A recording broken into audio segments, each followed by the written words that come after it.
Hello again, this is Dr. Jerry Cuomo. We have tooth number 11 today, tooth number 11. It is a upper left canine, upper left permanent canine, or cuspid. It's the cornerstone tooth with the longest, I want to say the longest root in the mouth. So we're going to do a full coverage preparation. I'm going to go ahead and change out the collet. And we're going to go, our collet size is actually going to be, has two stripes to the end of it. So we'll fit that in. Put our cap, screw cap over on top.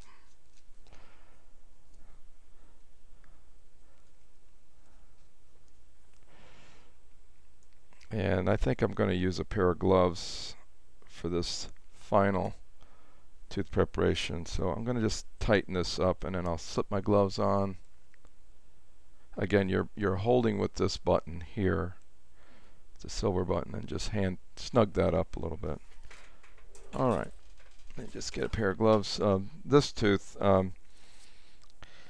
it's going to be different because we're going to include another burr, and the burr is a football diamond. So how do we do an anterior tooth versus a posterior? Well, we do it the same way. We want to make our depth cuts of our tooth, and that's very important that we establish all our depth cuts. But more importantly, let's scribe our finish line first. So we're going to pretend that our gum tissue is right about here, so it's a little bit above the cemento enamel junction, and then it's going to come up a little bit higher and then come down like that, and then it's going to come around the cingulum area of the tooth, come up again, and then come all the way down. So let's get this scribed first, and then I'll walk you through the next step. Scribing comes, and then our depth cuts are going to start in between the teeth. We'll do some along the facial aspect all the way around, and then we'll do the facial here, reduce part of our occlusal, and then finally we'll finish by doing the lingual aspect. So first things first, let's scribe, turn our suction on. Again, power of 4.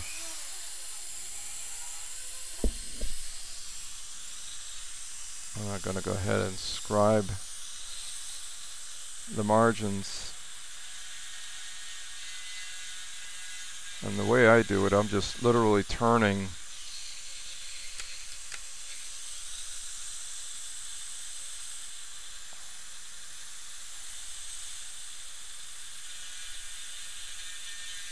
just using the side of the burr. I'm not really digging in too hard. I'm just getting just literally using the toe of the burr. I'm going to follow the top portion of that line that's facing away from the gum line. We use terms like coronal aspect or incisal aspect.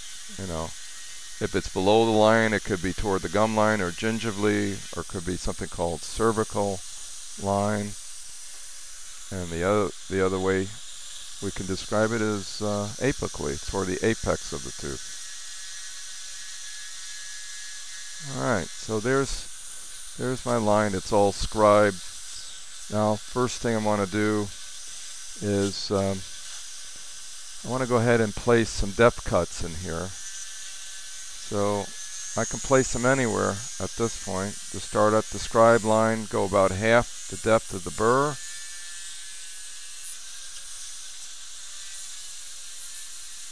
The toe of the burr, and then just come in and make sure it stays about the same depth throughout. So about the half the diameter of the tip of the burr, and then just bring that all the way through.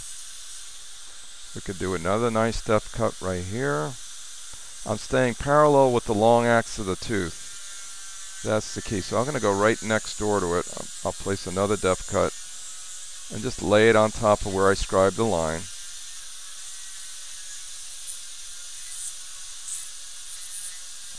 Again, This is tooth number 11 in your kit. And just come right on down the next one.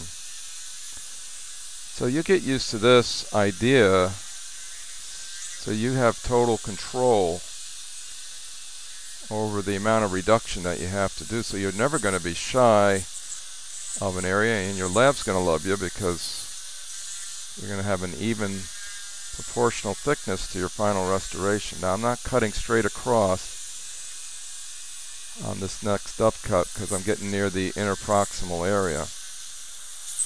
Okay, take a good look at that. There are your depth cuts. I'm going to come up through this interproximal area with my next cut. Just push it in place, staying parallel with the long axis of the tooth. So this is the mesial aspect here. Alright. Now the next thing you can do is just continue all the way around the lingual. Again, I'm keeping the burr. Let me just give you a better look here. Keeping the burr long axis of the tooth parallel, long axis as I do the next cut. I'll sneak that back up. I think magnification is important on every case that we do.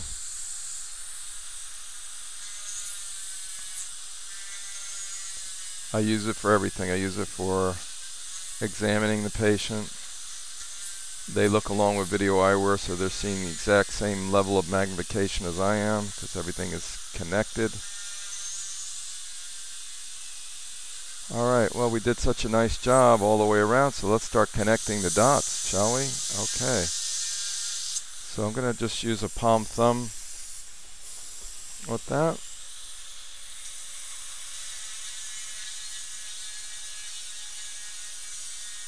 I'm really locking in here. I just want to make sure that I don't deviate. My focus is the toe, but I'm letting the side of the burr do the work. Staying, again, parallel with the long axis of the tooth. Alright. And we're also thinking 3-dimension here too, and 3 planes of prepping. Remember we said that at the gingiva is our margin. Then we're going to come up toward the facial. That's another dimension. And then the incisal is the third of the 3. That's up in here. So you have to get an even reduction of all 3 planes. And it's, when you end up with your prep, it's going to be more of a shape of a hawk's bill. We talked about that in class, this hawk bill that we're creating 3-dimensionally. So here's one plane, here's the next plane, and here's the third plane. You have all 3 planes interconnected. And the same with veneering. You know, if you're going to do a veneer prep on a front tooth, that's the same idea, only you're not going to reduce as much of the thickness. You might be even about half the depth of what we're doing right now. Some case even less than that. Alright, so we're going to carry it through the interproximal next. So again, staying parallel with the long axis of the tooth.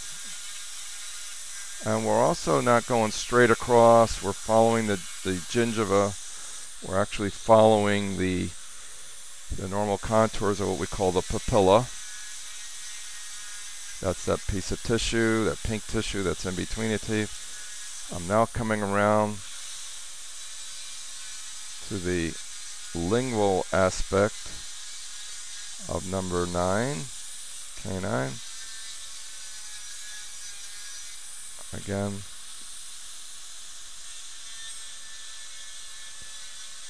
connecting the dots.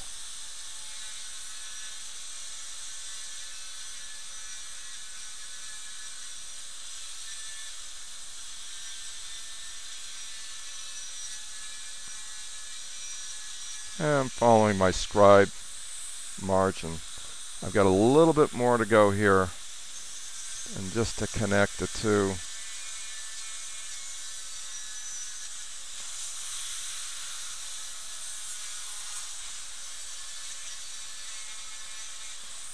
I'm going to switch hand positions again.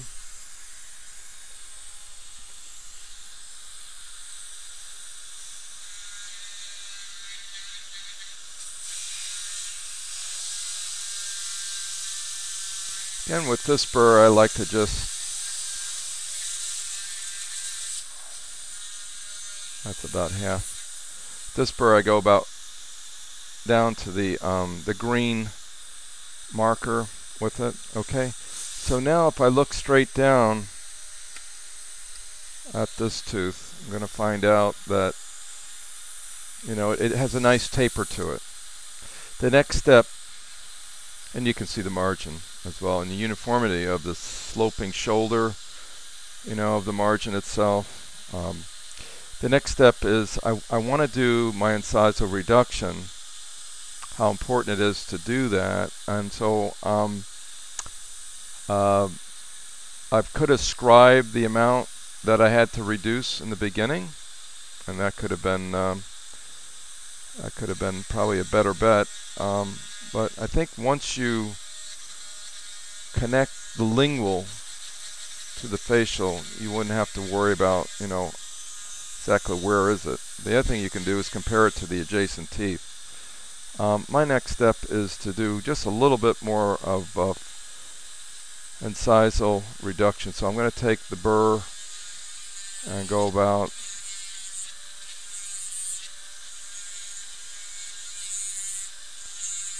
I want to say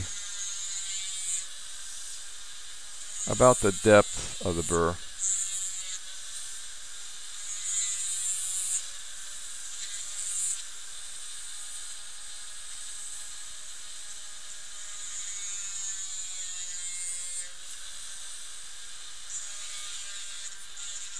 Alright, and then just slightly remove that. Notice the angle of my burr is tipped a little bit lingually, just a little.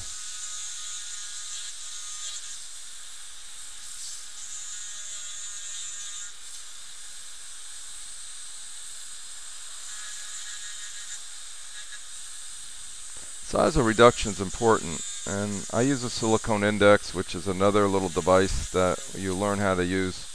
Alright, so now I'm going to go ahead and prepare the tooth on the lingual, so I'm going to switch burrs. Do that at this point.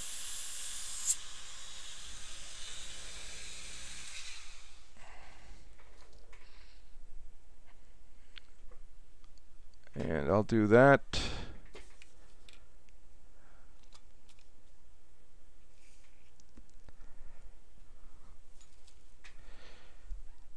I'm going to have to find my wrench, and I'll be right back with the next segment. This is Dr. Jerry Cuomo.